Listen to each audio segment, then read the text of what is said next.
আজকে আমি রাত্রে সোয়াবিনের তরকারি বানাচ্ছি, আপনারা দেখতে থাকুন। প্রথমে সোয়াবিনটাকে সেদ্ধ করে নিয়েছি, সেদ্ধ করে নিয়ে জল ঝরিয়ে তারপরে টক দই আর লঙ্কার গুঁড়ো দিলাম, কাশ্মীরি লঙ্কার গুঁড়ো, জিরের গুঁড়ো, হলুদ গুঁড়ো, ধনের গুঁড়ো সব দিয়ে মেখে রাখবো।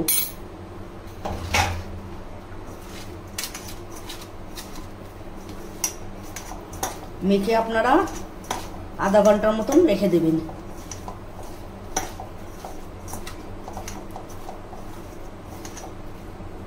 মেখে নিলাম, এবার আধা ঘন্টার মতন আমি রেখে দেব।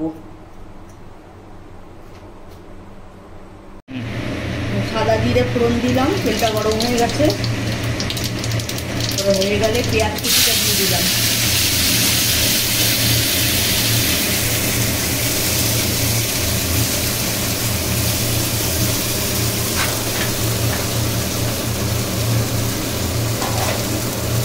পেঁয়াজ কুচিটা দিয়ে নাড়াচাড়া করে নেবেন।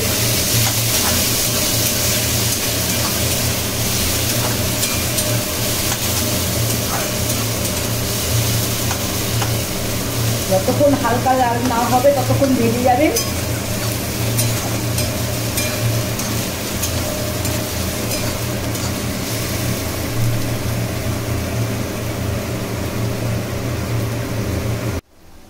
হ্যাঁ, হালকা লাল হয়ে গেছে। এবার আমি আদা রসুন আর কাঁচা লঙ্কা পেস্টটা দিয়ে দিচ্ছি। মিক্সিতে আমি পেস্ট করে রেখেছিলাম, ওটা দিয়ে দিচ্ছি আমি।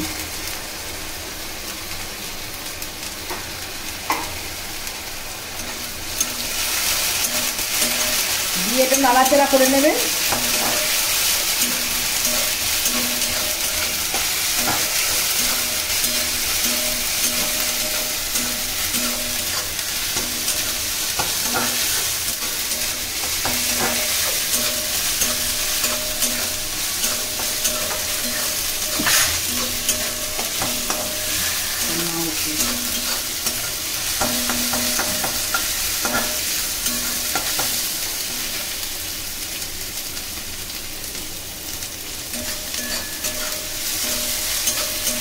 হয়ে গেছে।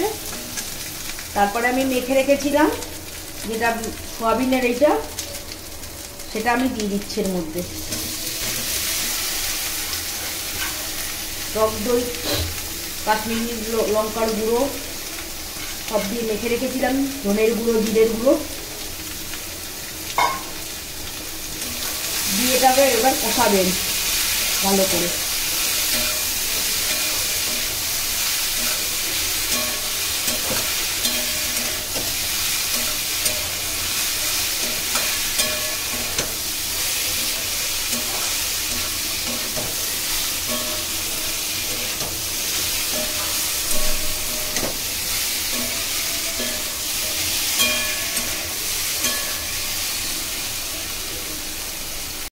স্বাদ মতো নুন দিয়ে দেবেন, একটু হলুদ গুঁড়ো দিয়ে দেবেন,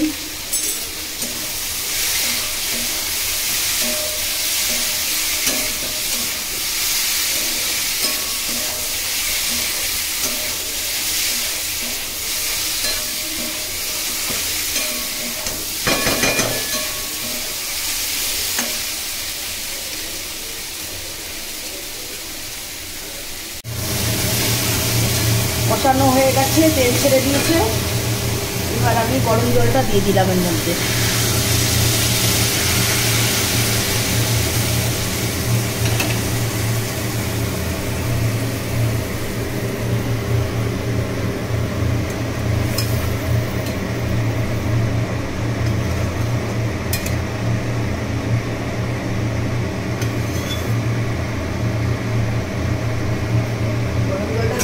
এবার এটা হালকা আঁচ দিয়ে এবার হতে দেবে।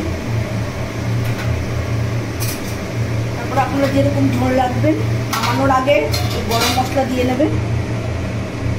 ঢাকা দিয়ে দিলাম। হ্যাঁ, সোয়াবিনটা হয়ে গেছে। এবার নামানোর আগে গরম মশলা ছড়িয়ে দেবেন। দিয়ে নাড়াচাড়া দিয়ে নামিয়ে নেবেন।